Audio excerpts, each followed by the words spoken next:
Good afternoon, and thank you all who have come to listen to us. We are going to be talking about something that's a very integral part of our life, food. We spend a lot of time planning lunches, dinners, breakfast. In fact, so often it happens that you get up, before you get up from your breakfast table, you're discussing lunch, and at lunch you're discussing dinner. But what we forget is how food is intrinsically connected to our life, to our political articulations, to our cultural consciousness, and how it is, part of our emotional and mental structures. So that is why this project that we started, the Forgotten Food Project, is so important because it's a repository of our culinary memories. And that is what Tarana has been working on. And Tarana, could you tell us how Forgotten Food became so central to your work, and how did it inspire the Forgotten Food projects that you're currently working on? Thank you for the question, and what a lovely audience. We are going to have a really delicious, aromatic conversation today. So I did not begin as a food writer.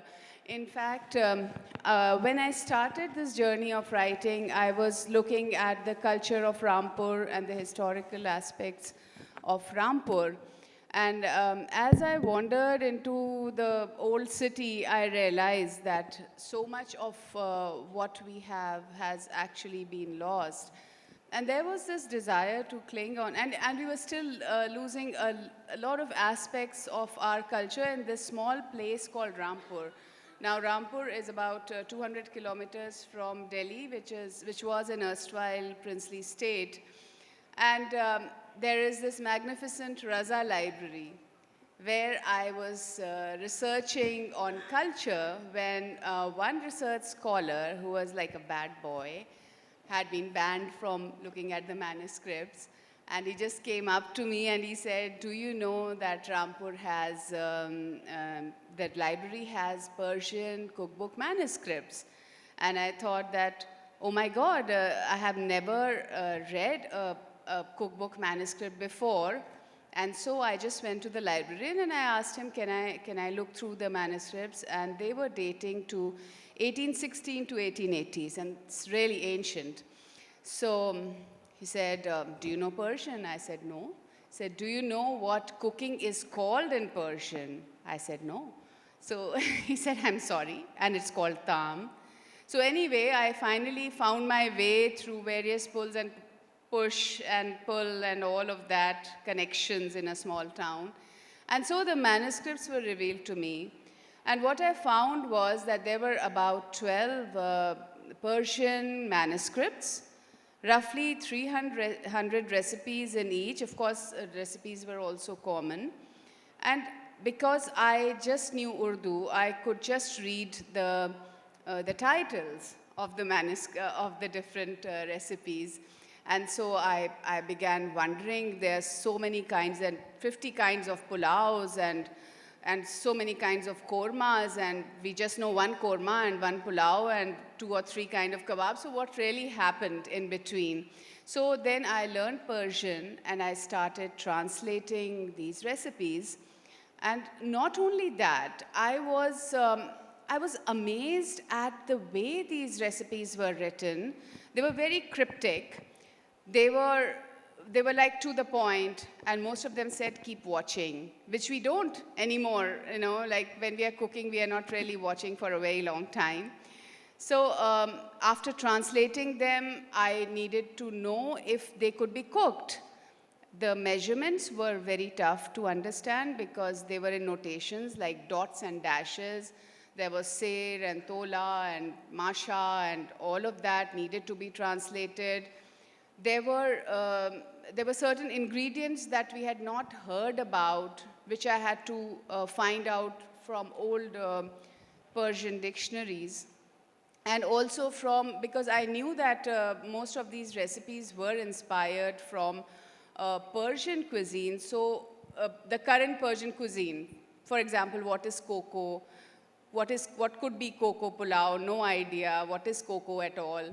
So, that's how, when I started translating, I was also connecting to different people, like old-timers, people from the royal family, also Khansamas who had cooked with in the Nawab's kitchens, and trying to understand what all was there in these manuscripts and what did it look like. Basically, you have a recipe and that's the end of it. There are no pictures in those cookbooks. So I had no idea what those dishes would look like ultimately, right? So as it turned out, the Nawab, of course, after a lot of research, etc., and talking to the elite people and the royal families, I really understood that not all that the Nawabs were collecting these cookbooks, some of them were commissioned. Now, the interesting part is that one of these recipe cookbooks called Risala Dar Tarkeeb Tam was actually supposed to be written by Nawab Kalbe Ali Khan, who was the Nawab in the 1860s. And it is very interesting that some of the primary sources mentioned certain recipes. What they were also doing was, whatever they had created as a recipe, for example, Dare Bahish is one sweet that was cooked in Rampur. So whatever they had created, they wanted to textualize it. They wanted to write it down. And that's what some of these recipe books were doing.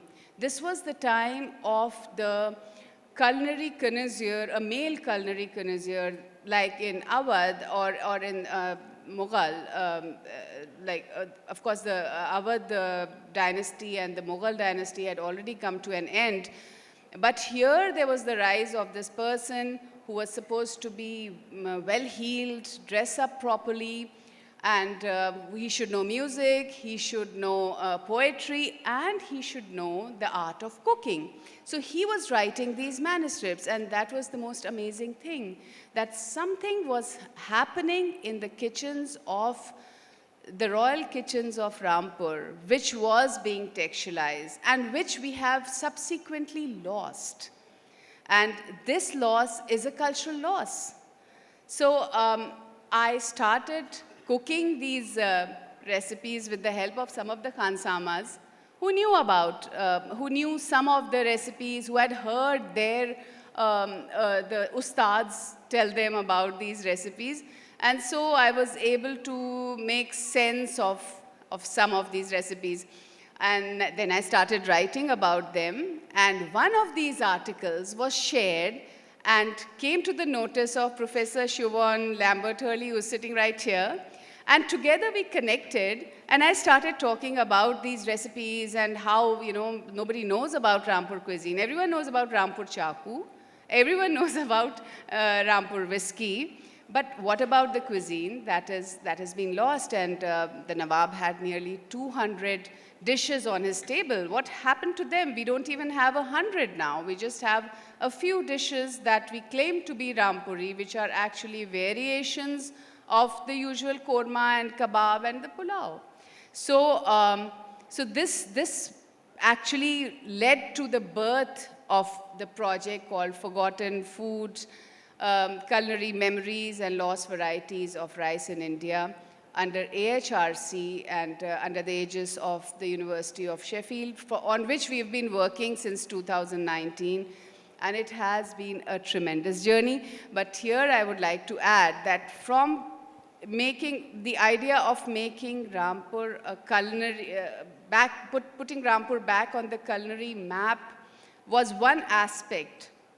But when, during the project, I started connecting with other food writers, and we put together this series on scroll and an anthology, in fact, two anthologies. One was Desi Delicacies, and the second one, that is Forgotten Food from Muslim South Asia. So this actually made me reach out of this region and understand how food was depicted, what was the culinary culture across Muslim South Asia, and how much was being lost, and how much we do not know about it. For instance, there is this dish in Mapila cuisine called Mutta Mala, which is an egg garland. So trying to create that and connecting with the author over there, there is a Yarkandi Pulao of Leh. So how it traveled through the Silk Route, it actually expanded the vision of food. And not just food, but the culinary memories around food, not just food history, but the authors also wrote about culinary memories around food history, as you also wrote about culinary memories, which were wonderful articles. So, as I said, that food is not just about eating and recipes and cookbooks. It's also a statement of its times. In the times of plenty, in maybe 100 years ago, people would be using a lot of dry fruits, cream, etc. in their food. Today, with cholesterol as well as economic constraints, we substituted kaju with mungphali, and instead of cream, we add dahi to it. So these are all a statement of our times. So food is not seen very often as something through which you can read history also, but it is a fact that the food of an era also describes the history of that time. You can see it through the lens of history. And as far as culinary memories are concerned, all of us have culinary memories. And, you don't realize it when you're growing up. You just store them inside. Like for me, the warmest memory that I have is of my grandmother. That's my paternal grandmother, my dadi. And we had a huge kitchen in which there was this wood-fired chulha, because in those days there was no gas, and we would be sitting all around it. In the holidays we would go to visit our grandparents in the winters, and we would be sitting around that chulha, and one of the mamas would be cooking, one of the maids would be cooking garam chapatis, and dadi would be, talking to us not just of the food, but also like she would say, khana khane se pehle shukar bhejo upar wale ka, khana kha ke bhejo, bismillah karo. Something which is in every culture, that you say a small grace, or you say something, invoke God to thank you for the meal that you've got. And she would also then give us moral lessons about, how not to waste food. Food wastage is something that is a very big concern, especially today when there is a shortage of food. Not to waste food, not to waste water. And she would tell us these stories, and that's how my love for cooking grew from her. That's where I learned it from. Another very abiding memory I have is of my mother.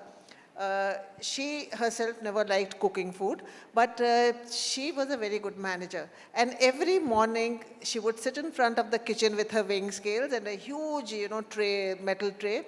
And the khansama would come, and then she would sit and, start giving the ingredients. Now, for example, if koftas were to be cooked that day, so it would be ek masha ye, do masha ye, ek dana ye, do dana ye, ek, like the mashas and the tolas, it would be all in that, and everything would be given fresh. Everything had to be ground fresh, from haldi to everything else. So when I got married and I first saw packet haldi, I thought I'd invented bread, and that this is the solution to all the world problems. I don't have to sit and grind haldi every day. But as you grow older, you realize that the food doesn't taste the same with the, the powdered and the marketed stuff that you get in the shops. It's always, of course, no one can afford it every day, but once in a while you can always go back to the basics and grind the masalas fresh from the market. So these are things, I learned a lot of lessons of management while Amma was giving the food. One of all, how to manage your, people who are working with you, how to manage that, how to lead them, how to make sure that instructions are being followed. So these are lessons that you learn. So culinary memories hide a lot of other things behind them also. Absolutely. And so, like another thing that I quote very often, that, my dadi or my mother, they would talk to us about that, khana mat waste karo. So khana na waste karo. So how to tell a child ke khana mat waste karo? So we would be told ke qayamat ke din palkon se khana uthana padega. So that used to scare us. Ke palkon se, how can you lift food with your eyelashes? So to date, I very rarely waste food. And take little, don't take a bigger portion, take a small portion, take 2 portions, 3 servings. But these are lessons which have stayed with me and which I've tried to teach my children. Yes, etiquettes of children. This project, apart from, and culinary memories is something that I write 3 essays on in this book, Forgotten Food, as well as in Desi Delicacies. You will get them in the shop there, and we'd be very happy to sign, the 2 of us and Siobhan. And, the revival of Rampuri food. Can you tell us why that is so significant? Yes, so the whole focus of this project was revival and projection, and also preservation.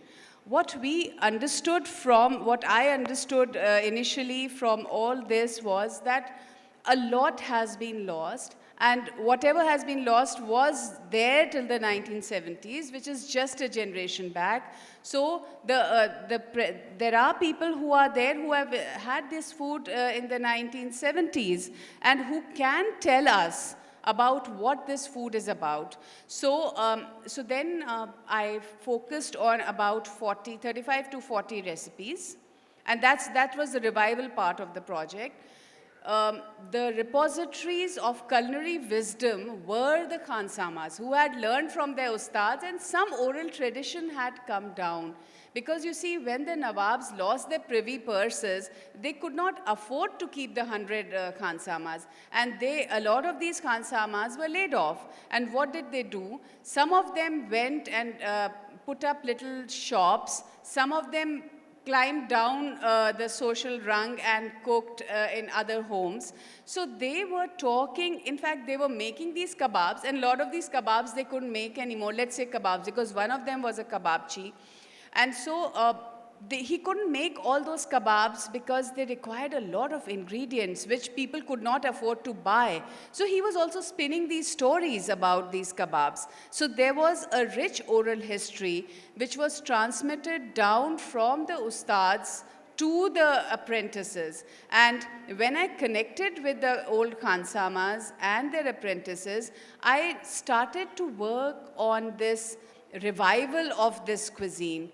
And together we did about 35 to 40 recipes. There were several cooking sessions, and I must say it was because of the Forgotten Foods project that I had the resources to do so.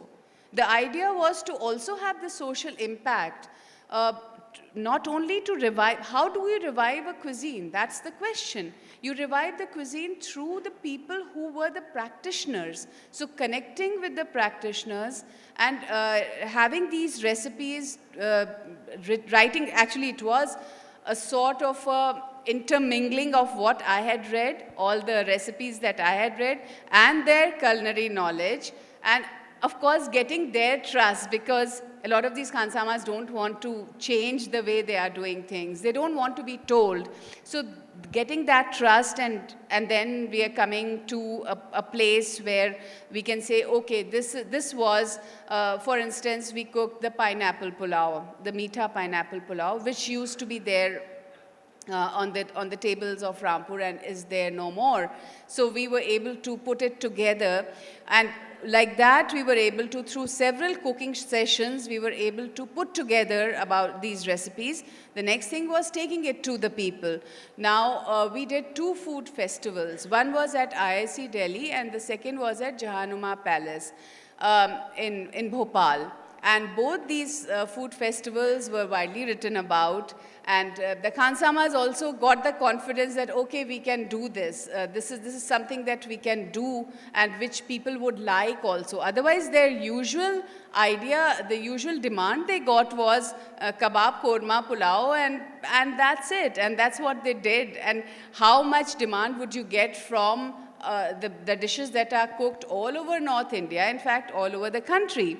So increasing their repertoire was a very, very significant part of this product, but how to generate the demand? Because, okay, 2 food festivals.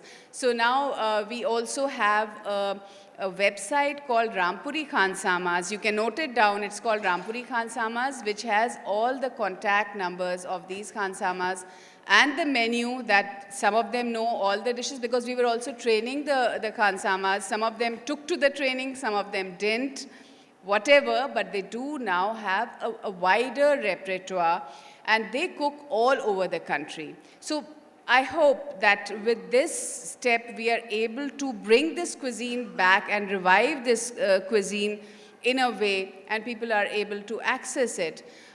Secondly, also of the revival, the concept, like you said, the food memory. So when you talk of the food memory, it is an aromatic memory also. So we have this aromatic rice. I think all over India, there were a number of these heritage rices which were being lost. In Rampur, there was this Tilak Chandan rice, which is a very small rice. It is as tiny as a dal, and urad dal khichdi is prepared in Rampur, which is a favorite of the Rampuris, as well as the Nawab, and it is cooked during winters even today. So people used to miss that aroma. And it was only later when I came back to Rampur, I realized that those rices like Tilak Chandan and Hansraj, which were highly aromatic heritage rices, are no longer available. They just vanished from our platter. You have those basmati, which has no aroma at all, but just elongates, that's about it. It has no taste, it has no flavor. You just put in the masalas that will give you the flavor. So then the next part of revival was sowing this, number one, finding the Tilak Chandan and Hansraj seed and sowing it in the local farms, as well as attempting to sow it in a lab in Sheffield with a plant scientist, Professor Duncan Cameron. So and in that lab, it couldn't survive because the process of sending the seed over there, probably they kind of sanitize it or whatever, so it didn't germinate. But in Rampur, we were able to bring in the harvest for 3 consecutive years and discover the seeds. That was amazing. We did 3 taste tests. We fed the people of Sheffield this khichdi. We did a taste test that, can the people distinguish between the 2 khichris, basmati rice khichdi and Tilak Chandan khichdi? So we were able to, have these taste tests. And amazingly, well, not so amazing for me, we also did it in Rampur. In Delhi and Sheffield, people were divided between basmati khichdi because you see, we are used to now basmati texture. All our children would say, okay, we like this rice because we are used to eating it. It's the palate, it's the training of the palate, and we are not used to that aroma so much. But in Rampur, the minute they had the khichdi, they said, this is Tilak Chandan, where did you get it? Please can we get it from somewhere? So it is a cultural loss. It's a tremendous cultural loss. And we hope that, if this project continues with, hybridization or making this, because it's a very, very expensive rice now. It used to be a poor man's rice. Now it is a rich man's rice, if at all it is available. It is about 400 to 600 rupees a kg, whereas ordinary rice in Rampur is less than 100 rupees a kg. So let's hope that this part of the revival also we can do. And then gathering of oral history was another important thing, because the old-timers who have actually tasted the different dishes are no longer going to be around for a long time. So we recorded the oral history, we prepared a documentary, and writing about it. Let's hope it's just one place and one culinary loss. There's so many places all over the country where the culinary and the cultural loss is happening, where heritage rices are are no longer available. So just taking it, let's hope that this inspires other such endeavors also. Another thing that I wanted to ask you was that we always think that Muslim cuisine is all about meat. So can you just, I'm always given this question. So let's discuss that next. We've been discussing khichdi for the past 10 minutes in connection to Rampur. So that itself shows that Rampur is a predominantly Muslim it used to be a Muslim principality. Now, of course, it's one of the districts. But this connection of Muslims to meat is something that has come up very recently. I came across this cookbook called Nuskha-e Shah Jahani, which was written during the reign of Shah Jahan. It has been translated into English by Mrs. Tarana Husain. I have read it in parts of it in Persian as well as in English. So when you go through that book, there's a big section which is called bhartas and sabzis. Now, the cholai ka saag ka bharta, Baigan ka bhurta, aloo ka bhurta. These are and the recipes are very similar to the one that we cook today. The aloo ka bhurta and the baigan ka bhurta is almost the same. So, we would think of Shah Jahan, for example, sitting and eating only chicken and lamb and etc. But he was eating a lot of cholai, a lot of baigan, a lot of aloo, and in fact, even the biryanis would be made with paneer, etc. So this is something that, and another thing that we forget is that tomatoes were introduced by the Portuguese. So if you go to a restaurant, they just give you a fancy name. They'll call something Jahangiri, Shah Jahani, Mumtaz Mahal, etc., etc., and then that dish is supposed to be Mughlai. But the Mughals did not eat tomatoes because tomatoes came very late into India. And it was a very exotic vegetable. Same for potatoes. So, I have no idea how all this cuisine has suddenly become labeled, cream and tomato-based chicken has become Mughlai chicken, which is not a fact. And as far as, vegetables are concerned, we grew up in Awadh especially. All are the regular food that we eat at home morning and evening is a meat-based stew called kalia. Now, kalia is something that has turmeric added to it and vegetables added to it. So I often say that this is a conspiracy by the ladies to make sure that the children eat vegetables, eat your turnips. So turnip is, in fact, turnip with meat is a very popular dish called shabde. It's a winter delicacy. And as you were talking about memories, we've forgotten the distinction between winter food and summer food. Yes. Because everything is available throughout the year in the cold storage. So these things are also very important. And korma is something which is braised meat with a base of fried onions and yogurt or curd.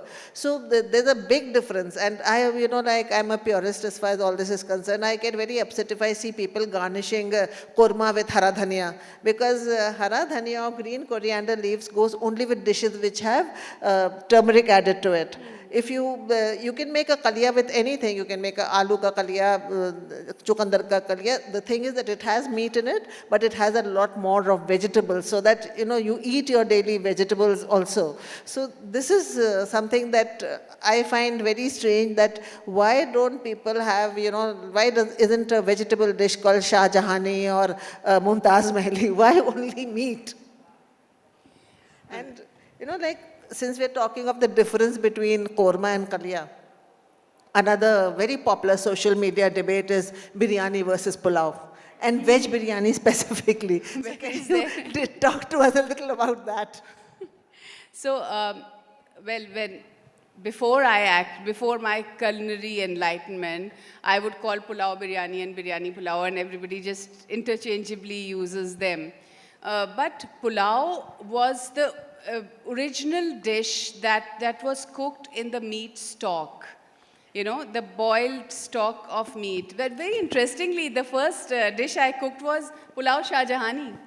And, because it was the first thing, okay, let me cook pulao Shah Jahani. How is it different from the other pulao?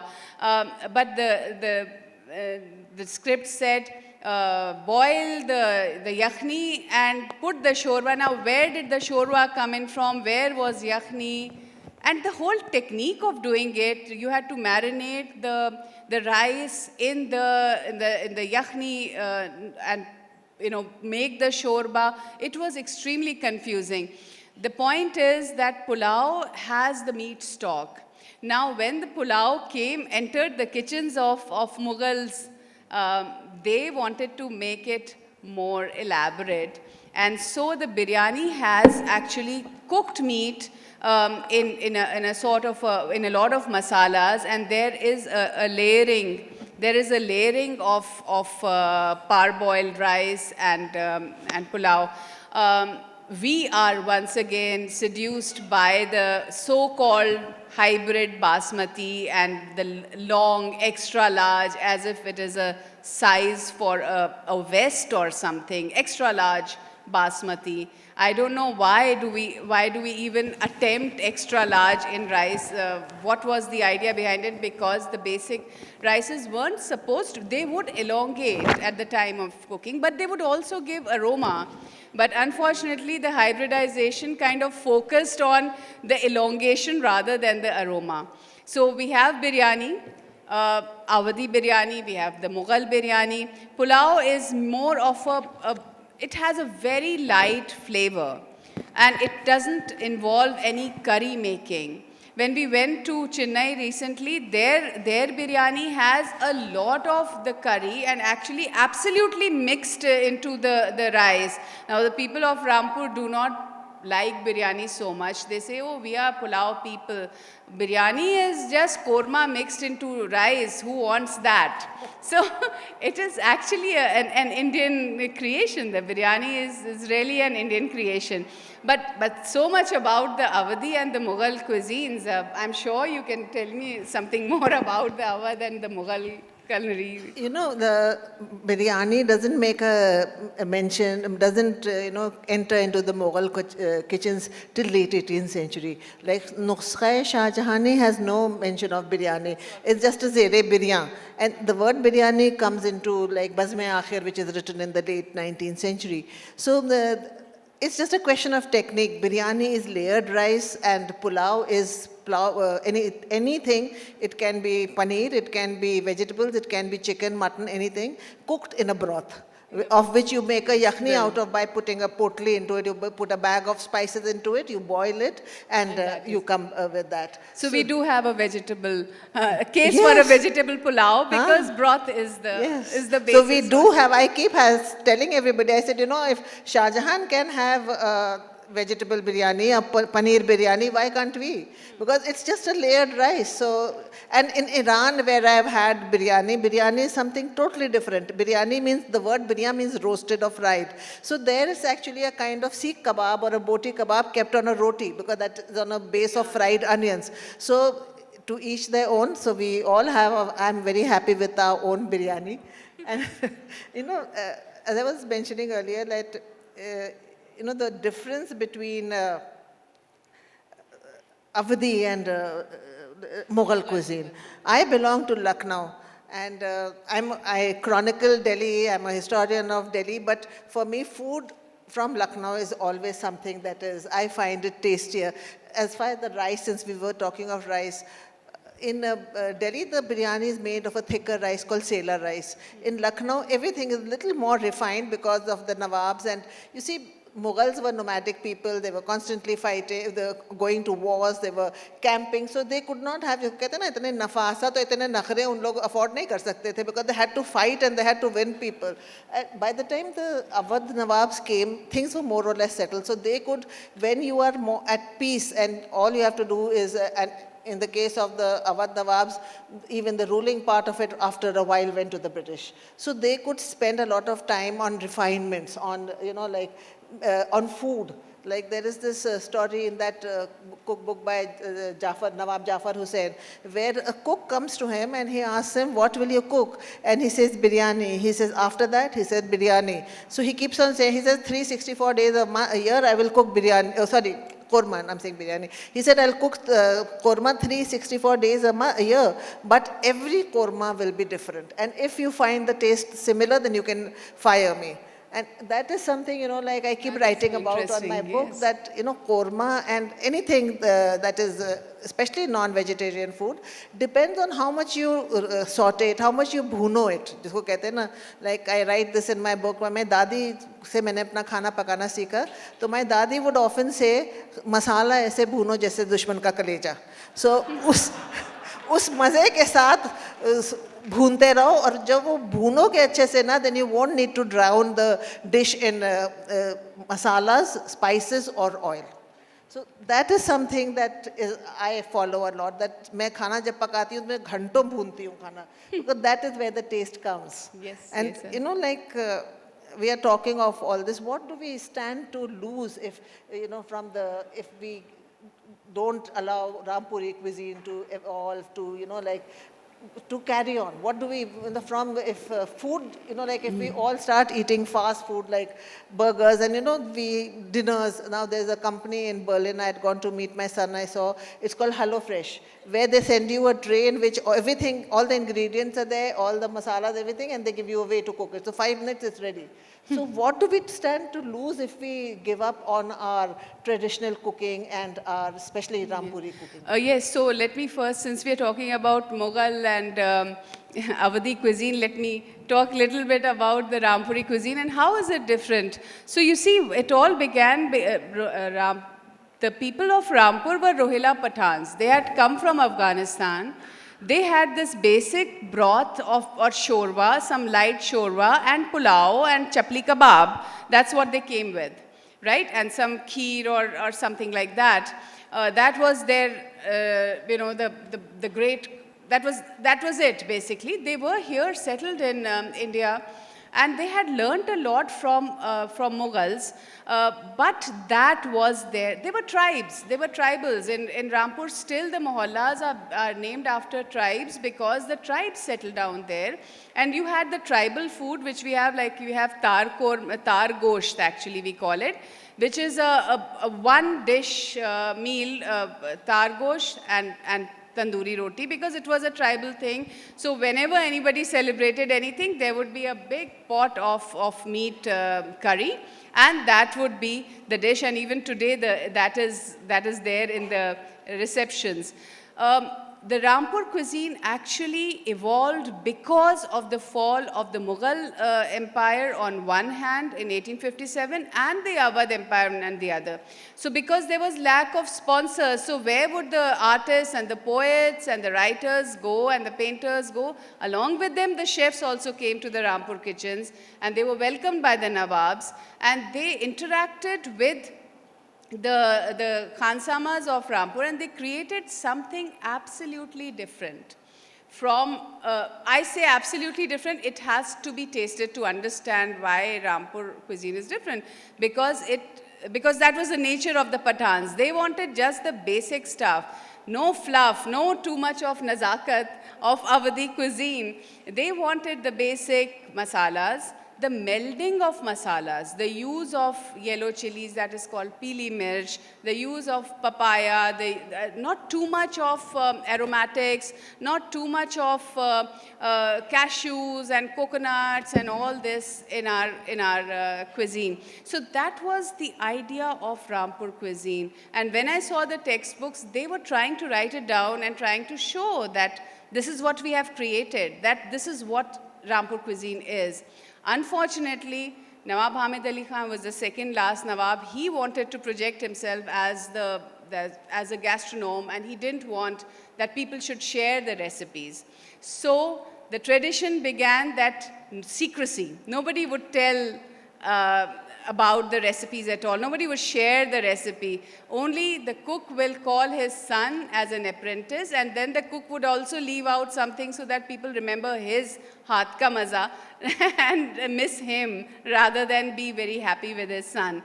So and the cooks were not very educated. They didn't note down anything. And that's how the Rampur cuisine started coming down. So there's an incident in the 1960s when there was this very nice dish, and somebody praised the dish and said that who is the cook? And so the cook was called at the royal table, and that dignitary asked, okay, what is the recipe for this?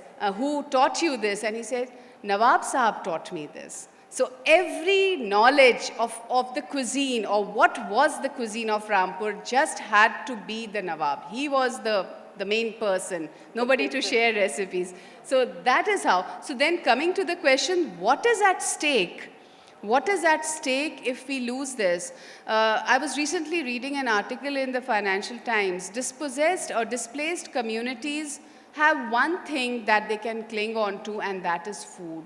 So that is the most easiest part of culture which you can preserve and make it your own. And, create it in the kitchen. That's in your hand. You can do it.